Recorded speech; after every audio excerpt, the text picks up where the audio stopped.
안녕하세요. 이런 곳에 사연을 보내는 것이 처음이라 많이 긴장이 됩니다. 저는 20대 후반의 결혼 2년차 여자입니다. 남편은 저보다 한 살 많은 사람이고요. 결혼할 때부터 주변에서 걱정이 다들 많으셨어요. 아직 준비된 것도 없고, 우리 둘 다 너무 어린데, 지금은 연애를 더 하다가 결혼은 천천히 해도 되지 않냐면서요. 하지만 그때까지만 해도 저와 남편은 서로 좋아 죽고 못 사는 상황이었고, 하루라도 빨리 결혼해서 남들처럼 알콩달콩 행복하게 살고 싶었습니다. 주변에 누가 뭐라 하든 귀에 하나도 들어오지 않는 상황이었어요. 막상 결혼을 하려고 보니 남자친구가 모아놓은 돈이 아예 없더라고요. 정말 문자 그대로 하나도 없었어요. 당시에 남자친구 월급이 220만 원 정도였는데 한 달에 차 할부금과 카드값을 합하면 한 달에 250만 원씩 꼬박꼬박 돈을 쓰고 있었습니다.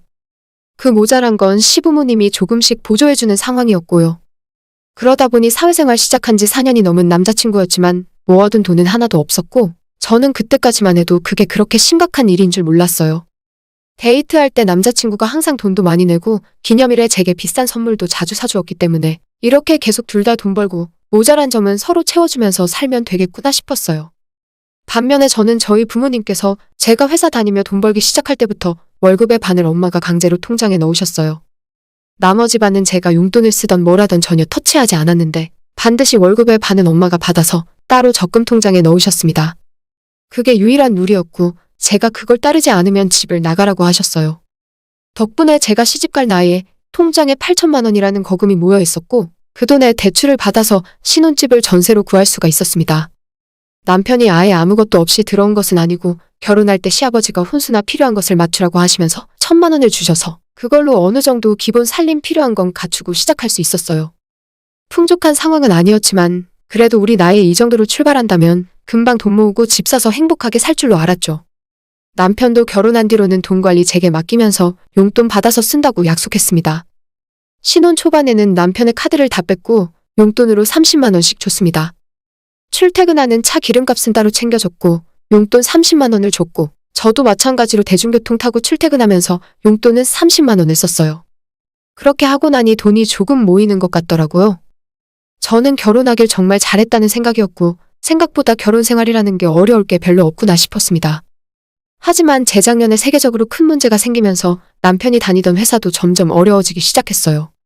남편이 다니던 회사는 프랜차이즈 커피 회사였는데 새로 입점하기로 계약했던 사람들도 모두 취소해버리고 이미 운영하고 있던 매장들도 정상적으로 영업을 못하게 되어버렸습니다. 그러면서 본사도 어려워지고 남편에게는 처음엔 휴가를 권하더라고요. 연차 월차, 있는 휴가 없는 휴가 다 소진하면서 2달을 버텼는데 상황은 좋아질 기미가 없었고 결국 회사에서는 무기한 무급휴가를 할지 퇴직금과 위로금을 조금 받고 퇴사를 할지 결정하라고 하더라고요. 남편은 본인이 나이도 젊고 능력도 있다고 자신하고 있었기 때문에 퇴직을 하기로 결정했습니다. 그때가 작년 4월인가 5월인가였어요. 하지만 금방 재취업을 할 수 있을 거라던 남편은 그 뒤로 지금까지 일자리를 구하지 못하고 집에서만 빈둥거리는 식충 괴물이 되어버렸습니다. 불행 중 다행으로 제가 다니던 회사는 이런 상황과 아무런 상관이 없는 제조업 회사였기 때문에 전혀 일하는 데 있어서 지장이 없었는데 남편이 하던 업종 자체가 사람을 구하지 않더라고요. 처음엔 그래도 집안일도 하고 제 눈치도 보곤 했는데 요즘에는 아무런 생각 없이 놀기만 하는 것 같아요. 나가서 배달 대행한다고 전동 킥보드를 사달래서 몇십만 원 주고 사줬는데 집 앞에서 몇 번 타보더니 생각보다 위험한 것 같다면서 그대로 처박아두고 배달 일은 단 한 번도 하지 않았습니다. 저는 처음에는 남편에게 조급하게 생각하지 말고 천천히 찾아보라고 이번 기회에 머리도 좀 식히고 편하게 마음 먹으라고 했지만 요즘엔 남편을 보면 제 안에 깊은 곳에서 폭력성이 튀어나옵니다. 차라리 결혼을 하지 않았더라면 돈이 이렇게까지 들지 않았을 텐데 집구석에 하루 종일 있는 남편이 먹어대고 써대는 돈이 장난이 아니었어요. 자기 나름대로는 돈 아낀다고 배달 음식은 주말만 먹는다는데 평일에 집에서 새끼를 먹다 보니까 매번 반찬도 사다가 쟁여놓고 쌀도 수시로 떨어져서 사다 놔야 하더라고요. 저는 아침은 잘 안 먹고 점심은 회사에서 구내식당을 이용합니다. 결혼 전 저녁에는 저녁 약속이 있으면 나가서 맛있는 걸 먹고 그렇지 않은 날에는 집에서 고구마나 닭가슴살을 먹었어요. 하지만 남편은 삼시세끼 국에 반찬은 필수였고 백수인 주제에 먹고 싶은 건 얼마나 많은지 퇴근하는 제게 문자 보내서 뭐 사오라는 말은 이틀에 한 번씩 하더라고요. 출퇴근을 안 하니 타지도 않는 차는 팔아버리라고 아무리 이야기해도 자기가 언제 다시 출근할지도 모르는데 안 된다고 우겨대서 그 할부금은 남편이 알아서 하기로 했습니다. 하지만 백수가 자동차 할부금 낼 돈이 어디 있겠습니까? 본인 퇴직금과 비상금 다 까먹고 얼마 전부터는 시부모님들에게 손 벌리고 있는 것 같은데 꼴보기도 싫어서 모른 척 하는 중이에요. 남편과 제가 둘 다 밖에서 일을 할 때는 낮에 하루 종일 사람이 없다 보니까 도시가스나 전기세가 정말 조금밖에 나오지 않았어요. 그런데 하루 종일 집에 사람이 있으니까 전기 쓰는 양이 어마어마합니다. 집이 조용하면 더 우울해진다면서 거실 TV는 하루 종일 틀어놓고 컴퓨터로 하루 종일 게임을 합니다. 겨울에는 추위 탄다고 난방을 하루 종일 돌리니까 도시가스비가 몇 배로 들고 여름에는 에어컨을 하루 종일 틀어대니 전기세가 20만 원이 넘게 나와요. 눈치도 없고 염치도 없어서 그 와중에 과일이 먹고 싶다느니 인터넷에서 보니까 어디에 갈비가 맛있어 보인다는 말을 할 때마다 주둥이를 때려버리고 싶습니다. 그 와중에 본인은 엄청 깔끔을 떨어서 집에만 있는 사람이 티셔츠랑 반바지와 속옷을 매일 갈아입고 샤워는 하루에 한 번씩 꼬박꼬박 합니다. 처음엔 집안일을 본인이 한답시고 청소를 하거나 빨래를 하던 사람이 요즘에는 그마저도 취업 준비하는데 집중한다는 핑계로 안 하더라고요. 이 남자가 어디에 이력서 넣고 면접 보러 다니는 걸 단 한 번이라도 봤으면 제가 말을 안 합니다. 맨날 말만 취업 준비한다고 하지 인터넷으로 이 회사 저 회사 찾아보면서 그쪽에서는 본인을 뽑아준다고 한 적도 없는데 여기는 돈이 적다느니 여기는 예전 회사보다 복지가 안 좋다면서 이력서도 넣지도 않아요. 처음엔 갑자기 회사 잃고 의기소침해 있는 모습이 너무나도 불쌍하게 보여서 일부러 기운 내라고 용돈도 주고 맛있는 음식도 먹이고 했는데 벌써 1년 넘게 이러고 있으니까 정말 속에서 천불이 올라옵니다. 제 월급으로 모든 생활비를 감당하다 보니 그동안의 저축은 한 푼도 못하고 오히려 마이너스가 안 나면 다행이라는 생각이에요. 남편은 언제든지 본인이 취업만 하면 다시 예전처럼 돈 모으고 살 수 있을 거라고. 하지만 얼마 후에 이 집도 전세 계약 끝나면 집주인이 전세금 올려달라 할 게 뻔한데 2년 동안 모아둔 돈이 한 푼도 없습니다.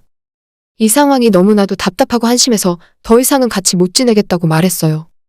그랬더니 남편이 결혼했는데 부부가 어떻게 그럴 수 있냐고 먼저 화를 내더라고요.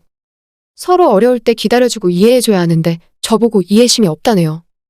자기는 이혼하면 곱게 안 해줄 거라면서 제가 이혼을 요구하는 거니까 위자료를 줘야 한다는 소리도 하다가 또 시간이 좀 지나면 제게 다가와서 자기가 금방 취직할 테니 조금만 기다려달라면서 싹싹 빌어요. 처음에는 그 모습에 속아서 앞으로 잘하겠지 하는 생각에 믿어줬는데 다음 날이 되면 아무것도 바뀌는 게 없습니다. 여전히 이력서는 한 통도 넣지 않고 집에서 밥만 축내고 있어요. 이제 더는 못 참겠다는 생각에 한 달 전에 남편에게 이혼하자고 이야기하고 집을 나와서 친정으로 들어갔습니다. 어차피 지금 사는 그 집의 전세 계약 끝나면 제 돈 8천만 원 다시 돌려받으면 그만이고 남편 보고 혼수 넣은 거 너네 집으로 가져가던지 말던지 알아서 하라 했습니다. 앞으로 장바다가 밥 해주는 일도 없을 것이고 가스비 전기세 관리비도 내지 않을 거니까 전기도 안 들어오는 집에서 네가 알아서 살으라고 해놓고 친정으로 와버렸어요. 처음엔 제가 농담하는 줄 알더라고요. 화 풀리면 다시 돌아오겠지 하는 생각인 건지 별로 심각하게 생각하지 않길래 잘 됐구나 싶어서 친정에서 출퇴근하며 살았습니다. 한 일주일쯤 지났을 때 남편이 친정으로 찾아왔어요. 제게 미안하다고 자기가 잘할 테니까 다시 돌아오라고 말하며 싹싹 빌었는데 예전에 남편이 몇 번이고 저를 속이던 그때의 그 모습과 달라 보이지 않더라고요. 그냥 이 순간만 넘어가면 그만이라는 그 태도가 더 저를 화나게 만들었습니다. 이 정도 상황이 되었는데도 아직도 이력서 한 장 내지 않고 나가서 돈 벌어올 생각조차 하지 않는 그 태도가 너무나도 괘씸했어요. 남편에게 그냥 우린 이제 그만하는 게 맞는 것 같다고 나는 당신과 하루도 더 같이 살 수 없다고 이야기하고 돌려보냈어요. 저희 부모님도 이미 예전부터 남편에게 마음이 떠난 상황이었기 때문에 제 결정을 환영하셨습니다. 시어머니가 한번 제게 전화하셔서 다시 생각해 줄 수 없겠냐고 하셨는데 그동안에 남편이 집에서 1년 동안 뭘 하며 지냈는지 쭉 이야기해드렸더니 한숨만 푹푹 쉬며 알겠다고 하시더라고요. 남편은 돈도 없고 혼자서는 신혼집에서 지낼 수가 없었는지 얼마 전에 짐을 빼고 시댁으로 들어가 있는 상태입니다. 집은 다시 부동산에 내놨고요. 남편에게 재산분 할인이 위자료니 그딴 이야기 할 거면 그동안 내가 너를 걷어먹인 증거자료가 나에게 한 트럭은 있으니까 그 돈 먼저 갚고 나서 이야기하자고 했더니 아무런 대답도 못하고 조용히 제가 하자는 대로 하겠답니다. 저는 남자가 꼭 나가서 돈을 벌어와야 한다고 생각하는 건 아닙니다. 그렇지만 결혼 전에 두 사람이 약속하고 계획해왔던 것이 있는데 서로 간의 부부로서 본인이 책임져야 하는 부분을 해줘야 하는 게 맞다고 생각해요. 지금 상황이 너무 좋지 않아서 취업하기가 힘든 것도 잘 알고 있습니다. 하지만 남편이 지난 1년 동안 열심히 노력했는데도 일이 잘 풀리지 않았다면 저는 남편을 비난하고 미워할 생각이 하나도 없습니다. 제가 나가서 일하고 들어왔는데 집안일은 아무것도 되어 있는 게 없고 컴퓨터 앞에서 게임만 하고 있는 게 남편의 역할은 아니잖아요. 반대로 남편이 돈 벌어오고 제가 집에서 그러고 있었다면 남편이 제게 이혼을 요구해도 아무런 할 말이 없었을 거예요. 남편을 먹여 살린 1년이란 시간이 너무 아깝지만 그래도 주변에서 다들 말릴 때 고집부린 제 잘못이라 누굴 원망할 수도 없습니다. 다시 처음부터 열심히 살아야죠.